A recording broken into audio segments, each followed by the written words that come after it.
welcome back to the channel, and thank you ever so much. 1,000 subscribers passed. I didn't realise there'd be that much love for an old lorry and an old man, but anyway, let's get on with the video. First rally of 2026 today, and I'm going to bring you along with me. It's at Ruddington. That is where we're going.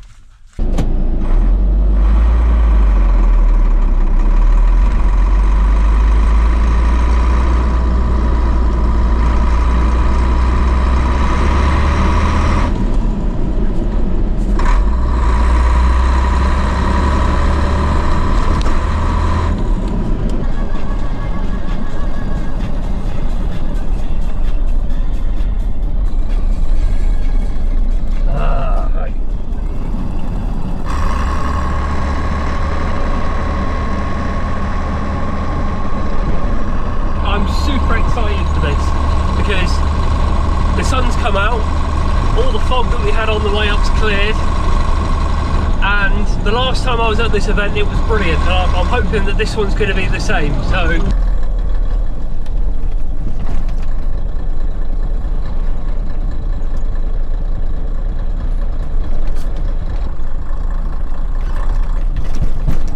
I know what you're thinking, cool, it doesn't look very busy. Yeah, that's because I was the second person there, but people did turn up.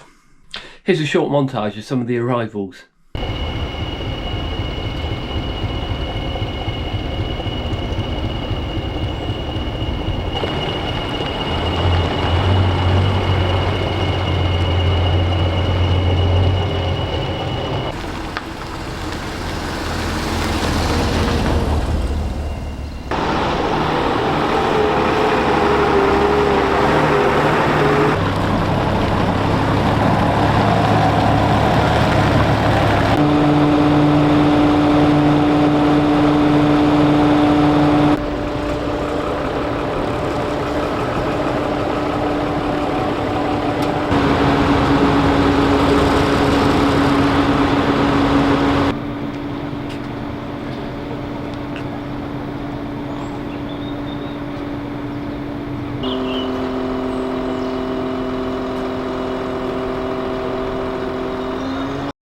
Right, so now it's time to get close up to the lorries.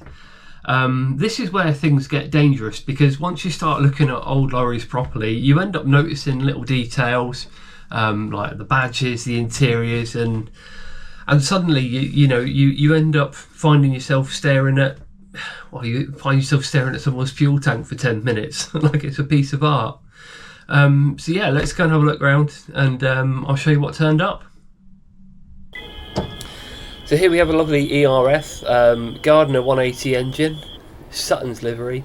Look how basic it is inside. It's it's so simple. The back there's nothing fancy or technical, but it looks so good. Some nice chunky leaf springs. I bet that rides like my Scania does. See there, nice big fuel tank, just very well presented. Now, somebody did bring a Scania along. Why you'd bring that, I don't know, but look at it. It's a 3 Series, 93M, 9 litre, straight 6, owned by Jamie. Oh, ERF EC8 fire engine, yep, 1999.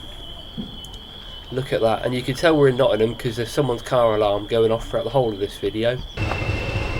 Quick look inside as well, because the guy let me very nicely. Very well laid out. Now we're talking 1960 Scammell Highwayman. Beautifully presented. Just look at that interior, fully restored. Look at it. It's absolutely stunning. It's so simple as well, but they've done such a good job of it. Plenty of wood, and look at the detail. Amazing. Beautiful. You just have to sit and appreciate it, don't you? Only a few dials in this, but you know, that's all they needed. That's all they needed back then. No DAB radio. There we go. 1972 Atkinson Borderer.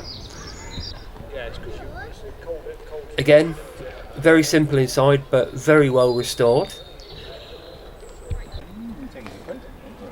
I didn't want to open the door and have a look inside, but through the window, as you can see, dials, nice and simple, nothing technical in it.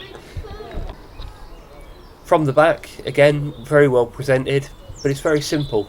Much like the Scania, it's very basic on the back.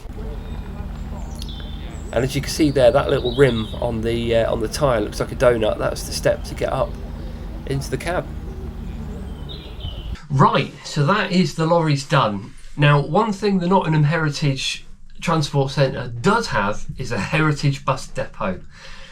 And before we head in there, I should probably confess something. I didn't start on the lorries, I started on the buses.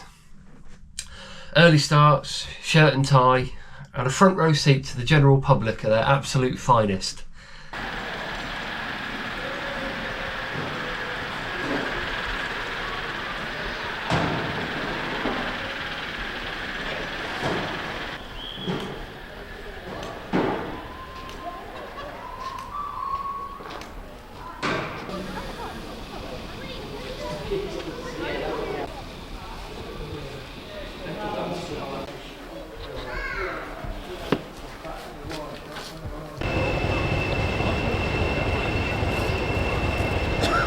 Right, miniature railway, mostly for kids, families, that sort of thing. Not really my scene. I've got a lorry licence and a bit of dignity left. But anyway, let's have a look.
Right, time for a ride behind a Class 20 locomotive. Now, these are a bit of an odd one. Single cab at one end, so half the time they were run in pairs, so just so the driver could see where they were going.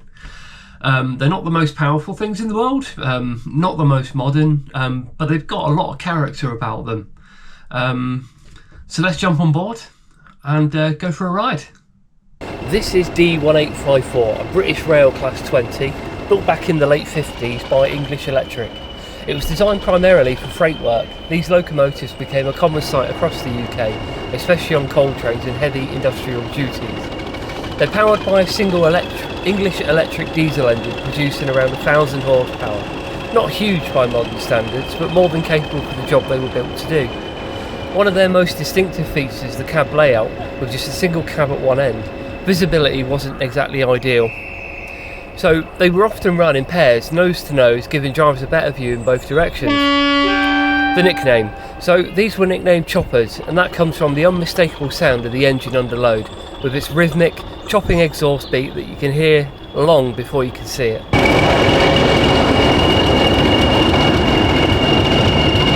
I've just seen the size of the turbos on it. It's 2 turbos. Oh yeah.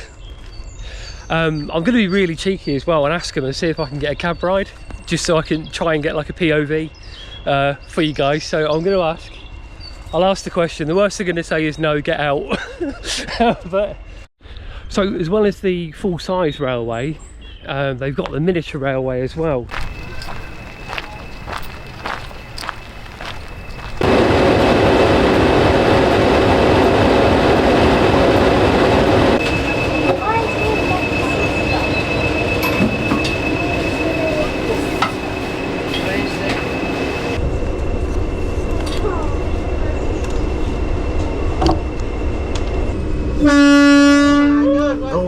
me, brothers.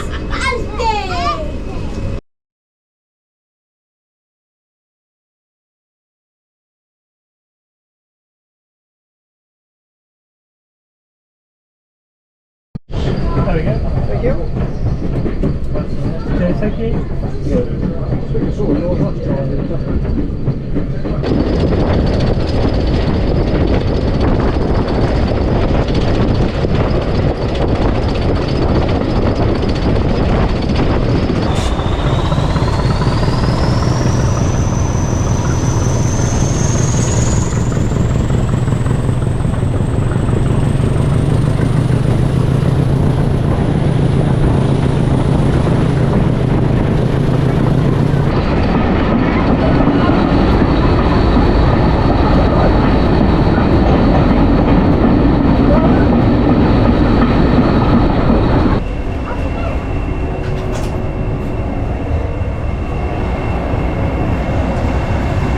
Well, what a fantastic day I've had at the Nottingham Transport Heritage Centre. I didn't get a cab ride on the train, unfortunately, but I did go for a ride on it and I thought that was fantastic. I've had a go on the miniatures, I've had a little sniff around the cars, had a look at some lorries as well, so I got my lorry fix in. So just about to check over old Doug and then make my way back to the yard. So